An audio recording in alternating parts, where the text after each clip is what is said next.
In my library, I have a few books I absolutely adore. Chainsaw Man, I think it's one of the best stories ever written. Animal Farm, one of the best stories ever written, and JoJo's, which is my favorite piece of fiction, along with Stephen King's It. It's kind of air. Majority of these books on my bookshelf, I either get a lot of deep emotional thought out of them, or I'll read this eventually. So if you look at my library, one big standout is Demon Slayer. I love Demon Slayer, but I would not say it's any of these. Demon Slayer is a pretty big outlier. It doesn't say anything super profound. It doesn't give any major ideas of a world, and the characters don't go through any real major growth. With a lot of discussions of the manga, it's usually, oh, it's a boring manga, which I find funny because a lot of these animes or mangas like Naruto and Jujutsu Kaisen follow the same kind of thing. I admit JJK is much more complex, but Demon Slayer is more consistent. To go into a little detail, I find the beginning of JJK insanely boring. I can't stand it. I mean, Toto's cool and Sukuna is fun to watch along with Gojo, but other than that, I just find them dicking around not too enjoyable. It took me about, shoot, 3 months to read the first 50 chapters of that, and, well, let's just say Demon Slayer starts off with a bang. I digress. You've already read the title. You know this is a discussion about how Demon Slayer is simple, and that's fine. A lot of people emphasize the point, oh, it's so simple, it's so boring, not much is happening. I think that's okay.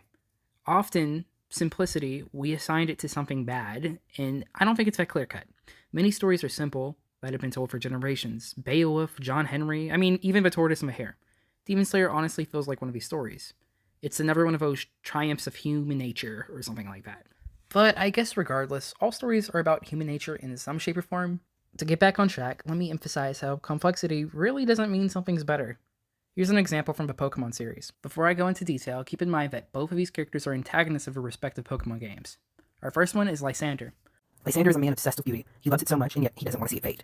He doesn't recognize that is a part of beauty. It is growing and watching something change. He rejects this and tries to eradicate the entire world because he would rather not see it at all than watch it go away. Next is Cyrus. Cyrus wants to be God. So, who's the better written character? Well, it honestly doesn't matter. They're both pretty shittily written. Does Lysander have more potential? Yeah, and I wish they had written him better, but Cyrus arguably has more potential. There's just an abundance of ways you could write a character like this, and they chose the most boring outcome. Again, even if we strip everything away from these characters, their most fundamental thing is that they are a part of the human condition in some shape or form. Now, let's get into complexity. Like simplicity, we also assign this with this being better for writing. I think a standout example is Jujutsu Kaisen's Culling games. While a decent to good arc, depending on who you ask, everyone you ask will say this arc was complicated. We get multiple explanation dumps that are pretty unnecessary at times. Now, if you enjoy major exposition dumps, more power to you. I'm on the path that thinks it's so boring. It's like my brain got melted in half. Do the Culling games need 50 rules? Probably not. Did we need 5 paragraphs? Probably not. Should I have just read a novel? Probably. Due to all the complicatedness of JJK, I do think we miss out on a lot. We see a lack of character interactions because of this. For so many characters I would have loved seeing talking to each other, but we see nothing. It's kind of frustrating. And now we're forced to miss 50 chapters of Sukuna killing everyone. I've not enjoyed this. And even with the fights, to make it complicated, this is... Regardless, I think simplicity and complexity is like a pendulum swinging from side to side. I do think it's beneficiary for people to consume both of these forms of media. I just bought Uncle Tom's Cabin, and I plan to read it. I also plan on watching the first season of Family Guy again. Hi, Dad. Oh, and I guess Family Guy is about the human condition too. Like a pendulum, I think there should be a good mix in any story. My final example is the Book of Jonah, which I know is a pretty big jump from manga, but it works, okay? The Book of Jonah is probably one of the most important books in my life. I won't go into main detail. I probably will eventually on my channel, but not right now. This is Demon Slayer talk, let's be real. But the main message I get from the Book of Jonah is that God loves humanity, which is fairly simple. But if that was the only thing you can get out of a book, it would kind of be dry. People argue about this all the time. People argue that it's God being malevolent, it's God being gracious. It's a thing that's always being argued. Another way of reading the Book of Jonah is be obedient, which, if you get that from the Book of Jonah, yeah, you're probably right. Who's to say you can't take what you want from a story? I mean, there's a big argument always. Art is more of what you get from it than what's being put into it. And I look at Demon Slayer in that light.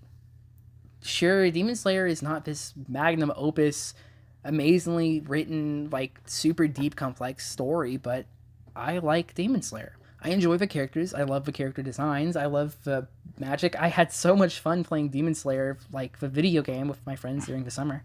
Why can't it be on my bookshelf? What's to say that it's not just as well written as Steel Ball Run? Honestly, me coming up with ideas and thinking what Demon Slayer could really mean, I've done this before. About 2 years ago, I made a whole video, like, coming up with themes for Demon Slayer. There are thousands of ways you could read Demon Slayer, and there's thousands of ways you could read the Book of Jonah. Each of them can come out to your own outcome, and I think all those outcomes are fine. I mean, a couple weeks ago, I found out what a queer reading is, and honestly, you know what? It makes sense. I kind of think Gojo and Geto are gay. But the thing with this all, it's just kind of us recycling humanity. If we look in the Book of Jonah, the way I interpret it is that God loves humanity. And maybe the reason why he loves us is the complexity. It's things like this. It's the debates we make about our favorite stories and telling them on for ages to come. Like, I don't know if it's word is in my hair, like stated. But anyways, that's all. I don't know how to end this. Bye. Hey guys, this is me after editing. This took a while to make. This is only 6 minutes long, but my editing has gotten a lot better, and I didn't want the same shitty editing that I always had. If you could tell, this is a bit of a departure from my older videos, but not too much. I just kind of want to start anew. I kind of miss making YouTube videos, so I'm back. Oh, and rebranded, new profile picture and stuff. That's all.